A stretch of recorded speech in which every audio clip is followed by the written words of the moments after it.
एक प्यारी सी दिल को छू लेने वाली कहानी लेकर आया हूँ। गर्मियों के दिन थे, गुलबर्गा से एक इंजीनियर चढ़ती है ट्रेन में, सेकंड क्लास कोच। उस ज़माने में 2 की सीट पे 6 जने बैठते थे। टीटी आता है और टिकट मांगता है। ये इंजीनियर साहिबा टिकट निकालती है। वो देखते देखते बोलता है कि नीचे आपसे नहीं मांग रहा हूँ, वो नीचे जो आपके बर्थ के नीचे जो बेटी बैठी है उसको बाहर निकालो।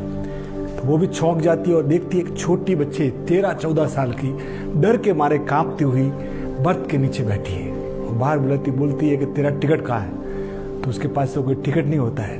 वो उसकी स्थिति देखकर वो इंजीनियर साहिबा क्या करती है, वो उनको बोलती है कि इस बच्ची का आप बॉम्बे टू बेंगलोर तक का पूरा किराए का टिकट दे दीजिए, इस बच्ची को छोड़ दीजिए। वो पूरा टिकट भरती है। वो टीटी बोलता है कि आप इसको 10 रुपये दे दीजिए, इसके काम आएगा। टिकट क्यों भरा है? इन्होंने बोला नहीं, आप इनकी पूरी टिकट दे दीजिए। उसके बाद वो बच्ची को पास में बिठाती है और धीरे धीरे बच्ची को खाना वाना खिलाती है और बच्ची को पूछती है कि बेटा तुम कौन हो? तो बच्ची रो पड़ती है और बताती है कि मैं बीदर के पास रहती हूँ, मेरे पिता एक कूली थे और मेरी माँ की मृत्यु हो गई। थोड़े दिनों बाद मेरे पिता ने एक सौतेली माँ से दूसरी से शादी की।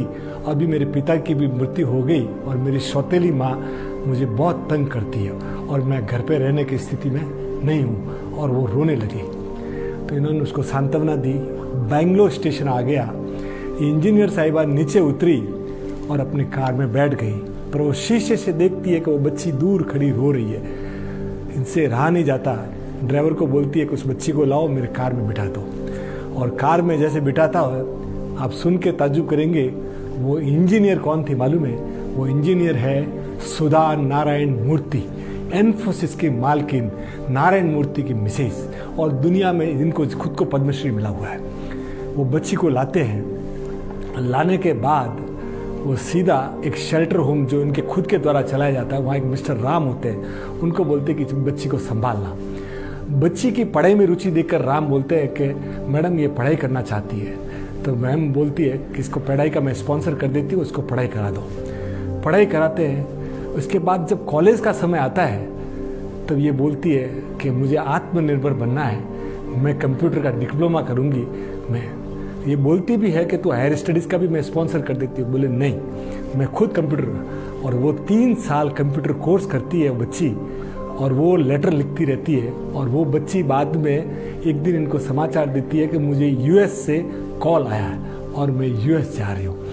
तो ये भी बहुत बिजी रहती है सुधा जी बहुत खुश होती है, बात चल जाती है। और उसके बाद कई साल बीत जाते हैं। यदा कदा चित्रा का मेल आता रहता है, क्या आज मैं न्यूयॉर्क में हूँ, आज मैं वाशिंगटन में हूँ, यानी दुनिया के कई शहरों में, न्यूयॉर्क यूएस में वो घूम रही है। थोड़े सालों बाद सुधा नारायण मूर्ति को कन्नड़ कुटा, यानी कन्नड़ जो रहते हैं, कन्नड़ जो यूएस में, वो एक व्याख्यान के लिए बुलाते हैं। वहाँ सुधा जी जाती है। इनका पूरा का व्याख्यान होता है। पूरा होने के बाद जब वो होटल में आती है और रवाना होने के समय, जब बिल पेमेंट करने के समय आती है, तो वो काउंटर पे जाती है। तो वो बोला जाता है कि मैम आपका पेमेंट वो पीछे खड़ी बेटी ने कर दिया है। वो सुन के चौंक जाती है और पीछे मुड़ के देखती है तो छोटे बालों वाली साड़ी पहने हुई वही चित्रा वहाँ खड़ी हुई। वो जैसे ही उनको देखती है, आके सीधा इनके गले घुल जाती है और आंखों में उसके आंसू और इनके भी आंखों में आंसू। बोले बेटी तू इतनी तरक्की कर गई, खुश हुई। आज थोड़ी देर बाद वो फिर पूछ लेती है कि बेटा ये बिल तुमने क्यों दिया? ये बिल तो तुझे नहीं देना है। तो उसके मुंह से निकलता है कि अक्का ये तो मुझे देने दीजिए। बोले क्यों? कि आपने मेरी टिकट बॉम्बे टू बेंगलोर की निकाली थी और मैं आज भी वो भूली नहीं हूँ। तो साहब, जहाँ मौका मिलता है लोगों की हेल्प कीजिए। आप सोचिए, वो बच्ची जो गए कूली की बच्ची आज यूएस में है, ये सिर्फ सुधा नारायण मूर्ति के कारण है। तो साहब, जीवन में जहाँ मौका मिलता है लोगों का भला कीजिए। Thank you sir.